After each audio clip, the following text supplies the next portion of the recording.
ഗോതമ്പ് ലഡു എന്ന് പറഞ്ഞു കഴിഞ്ഞാൽ വളരെ എളുപ്പത്തിൽ നമ്മളെ വീട്ടിൽ അവൈലബിൾ ആയിട്ടുള്ള ഇൻഗ്രീഡിയൻസ് വെച്ചിട്ട് ഉണ്ടാക്കാൻ പറ്റുന്ന, കുഞ്ഞുങ്ങൾക്കൊക്കെ കൊടുക്കാൻ പറ്റുന്ന വളരെ ടേസ്റ്റി ആയിട്ടുള്ള ഒരു സ്വീറ്റ് ഡിഷാണ്. ഇതിന് ആവശ്യമുള്ള സാധനങ്ങൾ എന്തെന്ന് വെച്ചാൽ കടലമാവ്, ഗോതമ്പ് മാവ്, പിന്നെ നെയ്യ് വേണം, പഞ്ചസാര ഒരു 1.5 കപ്പോളം പഞ്ചസാര വേണം, ഈ അണ്ടിപ്പരിപ്പും മുന്തിരിയും വേണം.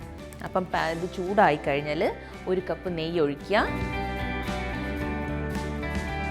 നെയ്യ് ചൂടായി വന്നു കഴിഞ്ഞാൽ 1 കപ്പ് കടലപ്പൊടി ഇട്ടിട്ട് നന്നായിട്ട് ഒന്ന് ഇത് തിളച്ച് വരണം. നമ്മളിട്ട ഈ കടലമാവ് നെയ്യിൽ തിളച്ച് വരുന്ന സമയത്ത് നമ്മൾ 2 കപ്പ് ഗോതമ്പ് പൊടി ഇടുക. നന്നായിട്ട് മൂത്ത് ബിസ്ക്കറ്റിൻ്റെ മണം വരുന്ന ആ ഒരു ടൈം വരെ നന്നായിട്ട് ഇളക്കി കൊടുക്കണം. ആ ഒരു ബിസ്ക്കറ്റിൻ്റെ മണം വന്നു കഴിഞ്ഞാൽ ഓഫ് ചെയ്യുക. തണുത്ത് വരുന്ന സമയത്ത് നമ്മൾ പൊടിച്ച് വെച്ചിരിക്കുന്ന പഞ്ചസാര ഇടുന്ന സമയത്ത് ഈ മിക്സ്ചർ ഒന്ന് ഡ്രൈ ആവും.